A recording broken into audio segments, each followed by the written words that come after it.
Assalamualaikum warahmatullahi wabarakatuh. Alhamdulillah, wassalatu wassalamu ala Rasulillah wa ala alihi wa sahbihi wa man tabi'ahu wa mawala.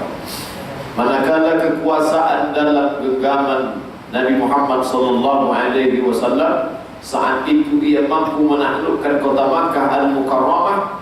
Ia tidak bawa 10.000 pasukan tentera itu untuk memotong kepala orang kafir Quraisy.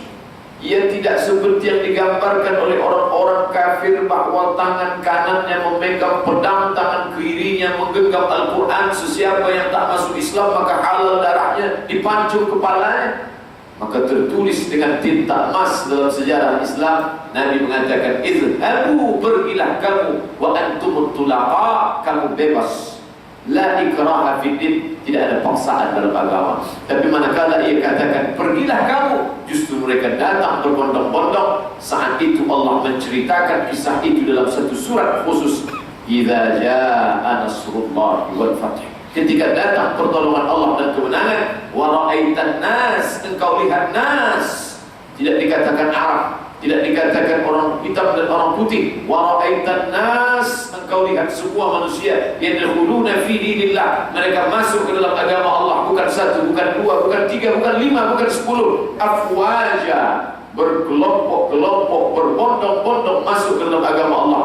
Wa ra'aitan nas yadkhuluna fi dinillah afwaja. Pada saat itu Nabi disuruh bertasbih, fasabbih bihamdi rabbika wastaghfir innahu kana tawwaba. Maka Nabi pun bertasbih mengagungkan Allah Subhanahu wa taala.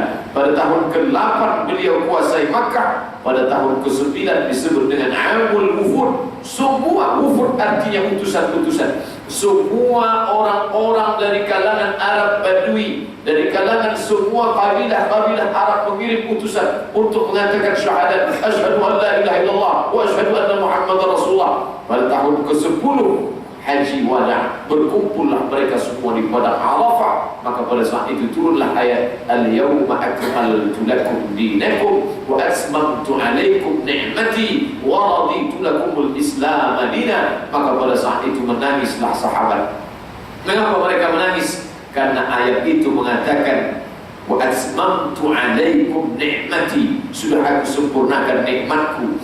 Biasanya kalau sudah sempurna maka berakhirlah risalah. Betul, tidak salah apa yang mereka duga. Memang begitulah kenyataannya. Pada saat Zulhijjah, tak lama sesudah itu Muharram, Safar, Rabiul Awal, Nabi pun menghadap Allah Subhanahu wa taala. Ia tinggalkan umat ini dalam keadaan berkuasa. Mengapa syariat Islam dapat tegak berdiri? Kerana ada kekuasaan dalam tangan umat Islam. Maka malam ini kita sedang ingin mengkaji di mana akar, di mana asas, di mana sumber kekalahan umat Islam. Mengapa syariat Islam tidak dapat tegak berdiri? Kerana umat Islam tidak mempunyai kekuasaan. Apakah dengan selesainya tazkirah malam ini selesai masalah umat Islam? Apakah saat ini kita juga akan memiliki kekuasaan? Tentu tidak. Akan tetapi paling tidak kita dapat menyadarkan kembali bahwa menjadi seorang muslim tak cukup hanya sekedar syahadat, salat, zakat, puasa, haji. Kerana banyak umat Islam sekarang menganggap bila saya sudah bersyahadat, bila saya sudah salat 5 waktu, saya sudah banyak puasa wajib Ramadan dan puasa sunnah, saya sudah menunaikan zakat, dan saya sudah berhaji ke Makkah Baitullah, maka sempurnalah saya sebagai seorang muslim. Belum, karena semua ini hanya akan dapat dilaksanakan bila umat Islam memiliki keteguhan kekuasaan yang dapat menolong syariat Allah dapat tetap tegak berdiri. Bila disebut kata Melayu, maka itu sudah berarti Islam. Karena semua kekuasaan kerajaan-kerajaan Melayu dari mulai Sumatera sampai ke Semenanjung Malaya, semuanya menerima Islam sebagai agama. Manakala datang para ulama dari negeri Yaman, satu dari arah Yaman, yang satu dari arah India, Gujarat. Subhanallah, yang dari Gujarat pun bermazhab Syafi'i, yang dari Yaman pun bermazhab Syafi'i. Mereka datang kepada raja-raja Melayu, maka serentak mereka semua menerima Islam. Kerajaan Aceh di Samudra Pasai, kemudian kerajaan Sri Indrapura Siak di Riau, kerajaan Indragiri di Riau, sampai kepada Thailand Selatan yang sekarang dikuasai oleh negeri Buddha, yaitu Patani. Semuanya menerima agama Islam sebelum datang penjajah daripada Europe, daripada orang-orang yang ingin memecah belah umat Islam. Semuanya berada dalam satu kata, la ilaha illallah Muhammadar Rasulullah. Andailah mereka dulu tidak punya kekuasaan, tentulah hari ini kita tidak dapat mengumandangkan azan, suara dapat keluar didengar oleh makhluk semua. Kenapa demikian? Kerana ada kekuasaan dalam genggaman tangan umat Islam. Lalu apa yang akan dapat kita laksanakan hari ini? Menyadarkan umat Islam bahawa umat Islam mestilah perhatian kepada kekuasaan, agar agama Allah dapat tetap tegak berdiri di atas muka bumi Allah Subhanahu wa taala. Termasuk orang semua tahu pada masa-masa sebelum abad 21 sebagai negeri Melayu, semua orang menjalankan syariat Islam. Tapi manakala kekuasaan tidak lagi dimiliki umat Islam, jangankan untuk melaksanakan salat berjamaah bersama-sama, untuk mengumandangkan suara azan pun tidak lagi dapat keluar di setiap menara masjid. Apa maknanya? Begitulah ketika orang Islam tidak lagi mempunyai kekuasaan.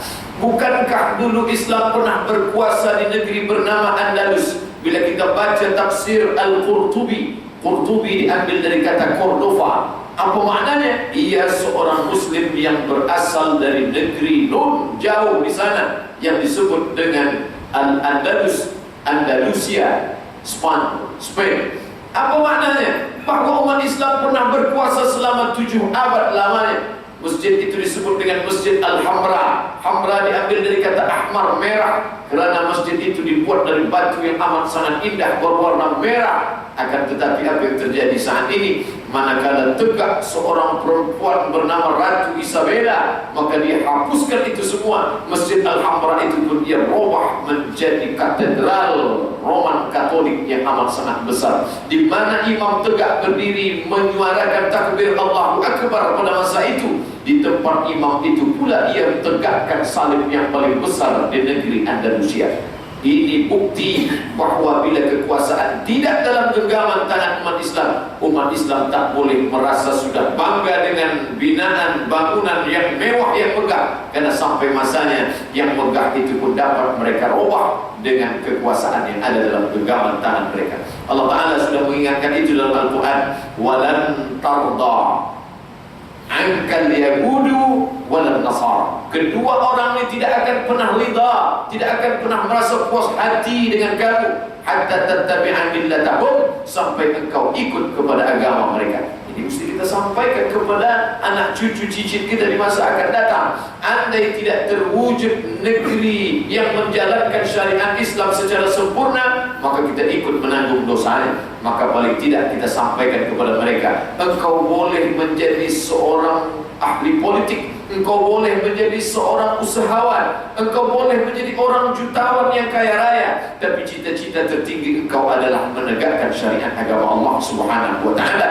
Sehingga ketika orang membuat cita-cita tertingginya adalah duniawi, maka ia akan sampai pada puncak keduniawian itu. Dia menganggap inilah cita-cita tertinggi. Bukan. Seorang Muslim cita-cita tertingginya adalah ketika ia mampu menegakkan syariat Allah Subhanahu wa taala di atas permukaan bumi. Muslimin muslimat yang dimuliakan Allah Subhanahu wa taala, meninggal Rasulullah SAW, maka sahabat berkumpul bersama-sama di suatu tempat bernama Saqifah Bani Sa'idah. Mereka bermusyawarah mengamalkan firman Allah, wa amruhum syura bainahum. Orang-orang beriman memutuskan perkara mereka berdasarkan syura, maka terpilihlah Abu Bakar Siddiq sebagai khalifah, pengganti Nabi Muhammad SAW. Bukan menggantikan sebagai Nabi, karena sudah dikatakan la nabiyya ba'dah, tidak ada lagi Nabi sesudah dia, tapi menggantikan sebagai pemimpin umat Islam. Karena Islam tanpa kepemimpinan, maka ia akan hanya seperti buih di tengah lautan, ramai, banyak, tapi dia tiada punya kekuatan.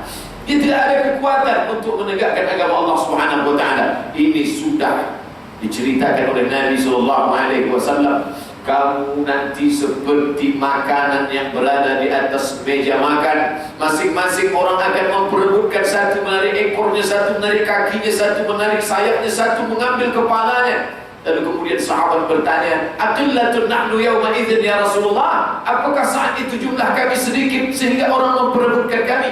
"Bal antum katsirun." Kamu banyak. Lakinnakum usa'un ka usa'is sayl. Kamu saat itu seperti buih di tengah lautan. Kamu tidak ada kekuasaan, kamu tak ada kekuatan. Lalu kemudian Nabi SAW mengatakan, "Asabakumul wahnu." Kamu terkena penyakit wahan. Sahabat bertanya, "Wa mal wahnu ya Rasulullah?" Apa penyakit wahan itu wahai Rasulullah? "Hubbud dunya wa karahiyatul maut." Kamu terlampau cinta kepada dunia sehingga membuat kamu takut kepada kematian.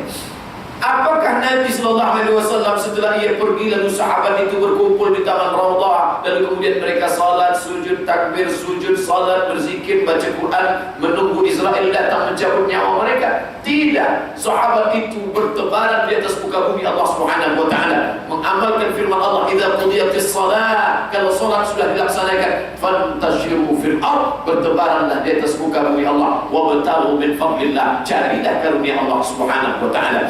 Maka pada masa pemerintahan Umar bin Khattab, Umar mengutus salah seorang panglima perangnya yang bernama Amr ibn al-As. Amr ibn al-As sampai ke negeri Afrika Utara. Negeri itu bernama Fustat. Lalu kemudian negeri Fustat itulah yang kita kenal sebagai Kahirah saat ini, dan merubah negeri itu menjadi Egypt, diambil dari kata Qub, dan nenek moyangnya orang Mesir yang bernama Qub. Maka mereka beragama saat itu Kristen Koptik.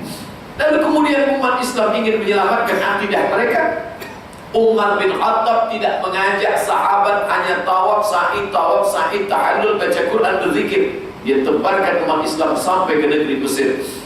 Bayangkan saat ini pun para jamaah haji, para pelajar-pelajar, kami termasuk dulu belajar dari Kahirah 6 jam lamanya, naik bus sampai ke Suez, dari Suez 2 hari 2 malam, naik kapal laut sampailah ke Jeddah, dari Jeddah baru sampai ke Makkah. Padahal pada masa moden saat ini, bagaimana agaknya saat itu pasukan Amr ibn al-As. Mereka menempuh gurun pasir yang panjang dengan panas terik, kemudian melalui Laut Merah sehingga sampailah ke negeri bernama Fustat, hanya untuk menyampaikan risalah dakwah Islam, ingin menyelamatkan umat manusia agar tidak masuk ke dalam lubang neraka. Karena saat itu mereka menganut agama Kristen Koptik, Ortodok Koptik. Lalu kemudian pada masa pemerintahan Utsman ibn Affan, Uqbah bin Nafi sudah sampai ke negeri bernama Maghribi.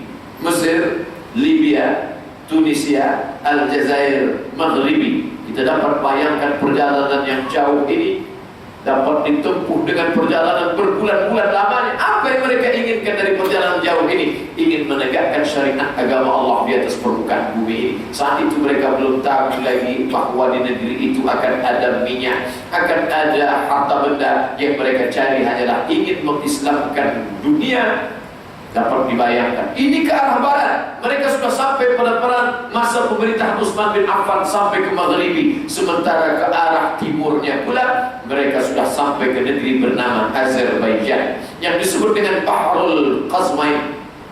Bahrul Qazmain kata orang Arab, orang-orang barat menyebut tempat itu Caspian Sea.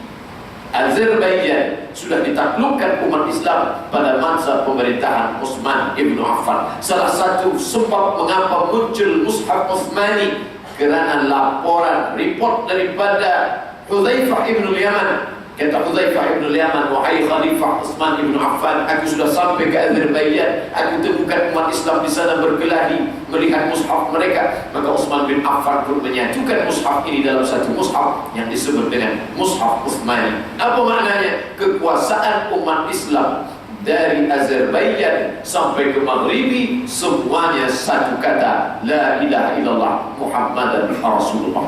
Ketika ada seorang perempuan yang diganggu oleh bangsa Rom, lalu kemudian itu mengadu kepada seorang pasukan, "Wahai pasukan, sampaikan salamku kepada Umar ibn al-Khattab." Maka saat itu juga Umar ibn al-Khattab membuat satu barisan dari kota Madinah Al-Munawwarah sampai ke negeri Nahrawan yang jauh. Lalu saat itu juga Umar tidak membuat pasukan itu karena ingin memancung kepala mereka, menghalalkan darah mereka, mengambil harta mereka, lalu merebut perempuan-perempuan mereka. Bukan.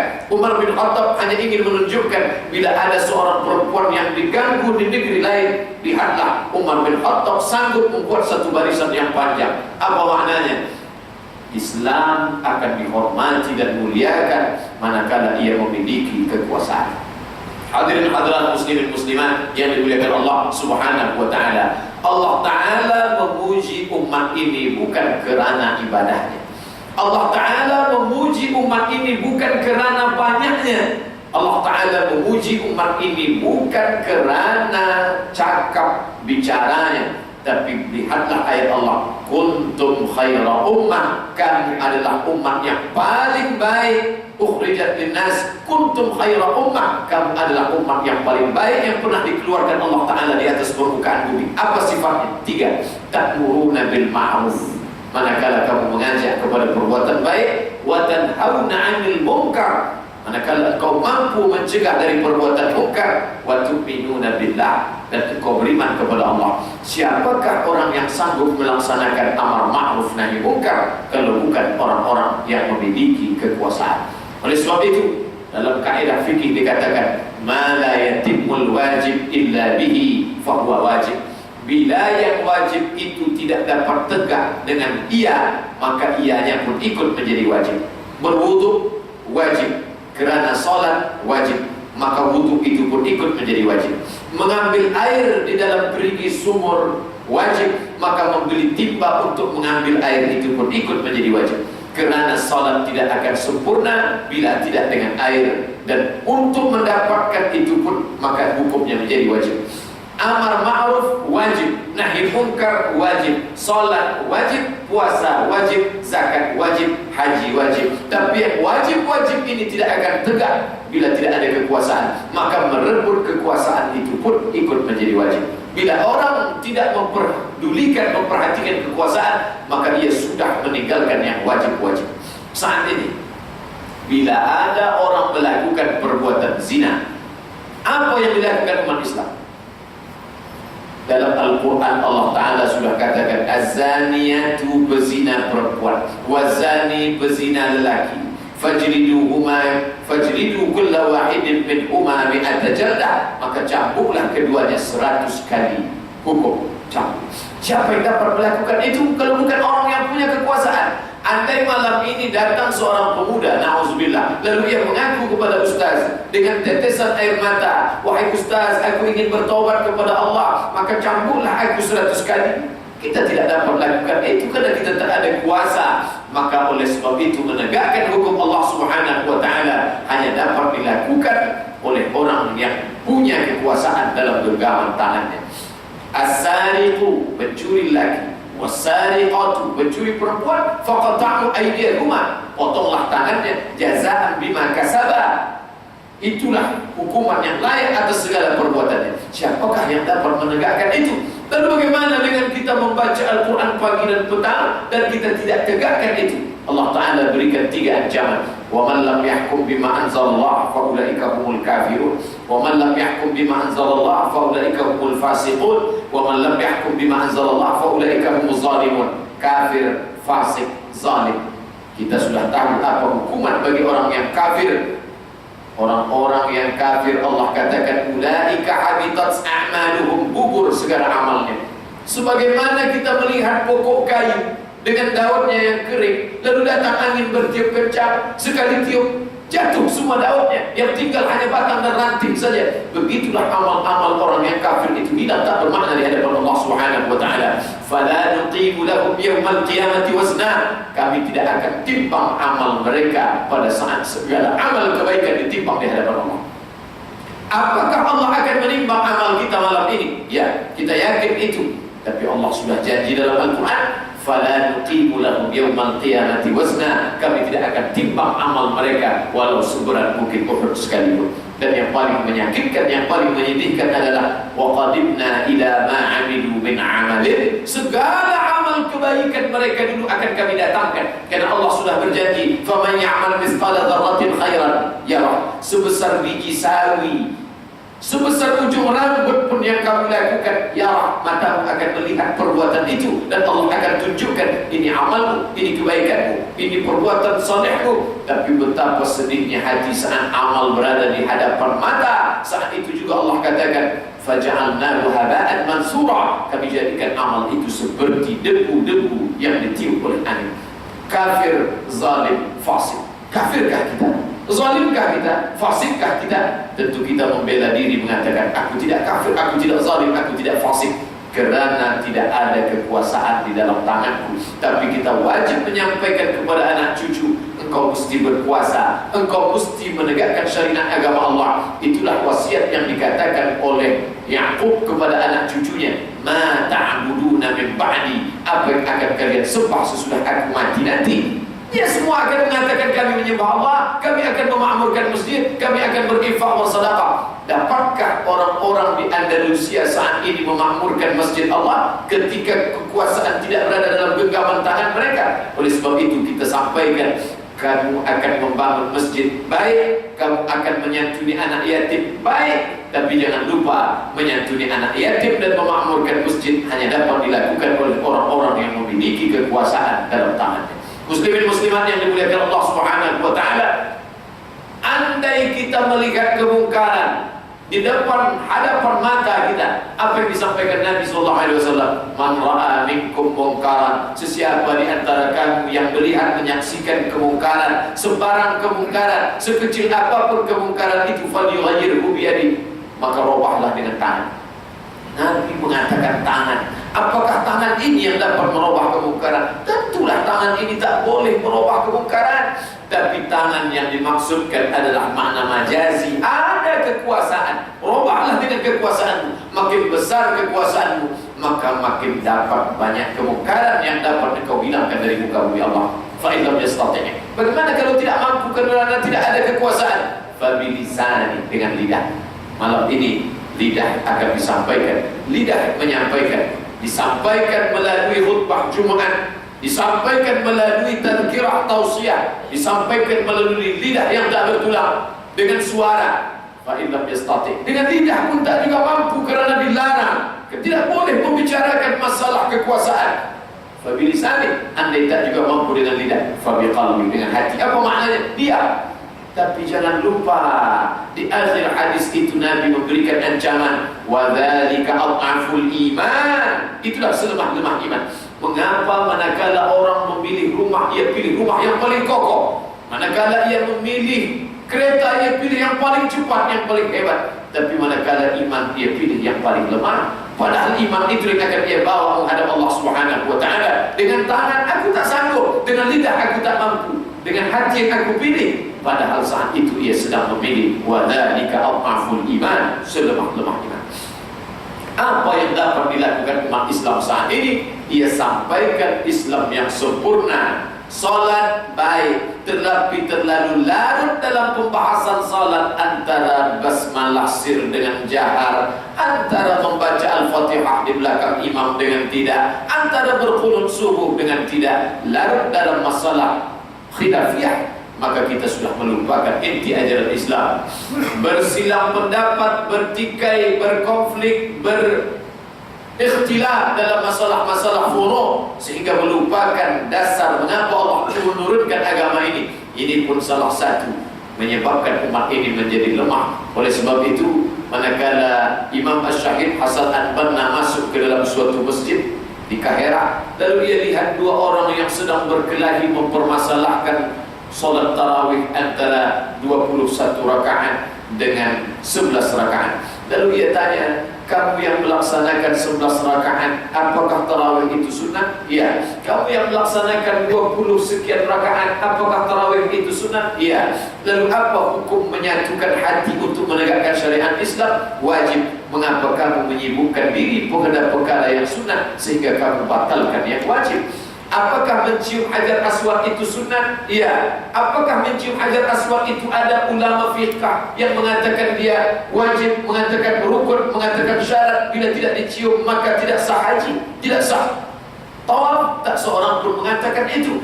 Lalu kenapa menyibukkan diri dengan perkara yang sunat sehingga meninggalkan yang wajib, menyatukan persatuan umat Islam? Oleh sebab itu, semua ini hanya dapat dilakukan dengan berjamaah. Maka sebelum Nabi SAW meninggal, dia sudah katakan, alaikum bil jamaah, hendaklah kamu berjamaah. Umat Islam hanya akan dimuliakan, dihormati manakala ia memiliki kekuasaan. Muslimin muslimat yang dimuliakan Allah Subhanahu wa taala, hari ini kita masih salat berjamaah. Malam ini kita masih dapat duduk bersama tazkirah. Tapi pernahkah kita bayangkan perempuan menutup aurat berhijab, hijabnya ditarik dan dia mesti buka hijab? Bila ia ingin membuat paspor, maka dia hanya boleh membuat gambar tanpa hijab. Bila ia ingin masuk ke tempat bekerjanya, ia akan diterima biar melepas hijab. Bayangkan andai itu terjadi kepada anak cucu cicit keturunan kita. Malam ini kita tetap berdoa, Rabbana hab lana min azwajina wa dhurriyyatina qurrata a'yun waj'alna lil muttaqina imama. Kita ikutkan doa Nabi Ibrahim, Rabbana hab lana minas salihin. Kita panjatkan doa seperti doa Nabi Zakaria, Rabbana hab lana min ladunka dhurriyyatan thayyibah. Ini doa yang baik, tapi bagaimana mungkin mereka akan menjadi thayyibah? Bagaimana mungkin mereka akan dapat menjadi orang-orang yang salihin jika mereka tidak memiliki kekuasaan di masa yang akan datang? Oleh sebab itu, apa kata Imam Ash-Shahid Hasan Al-Banna, al-muslim, seorang muslim, la yutimma islamahu, seorang muslim belum menyempurnakan keislamannya illa ayyakuna siyasiyan, sebelum ia memiliki perhatian terhadap masalah siasi, masalah kekuasaan. Ba'idun nazar an syu'uni ummati, dia punya pandangan yang jauh tentang umatnya. Ghuyuran 'alaiha, dan dia ingin merubah umat ini kepada yang lebih baik. Itulah makna dakwah. Apa itu makna dakwah? Dakwah adalah orang yang mampu membangunkan orang yang tertidur.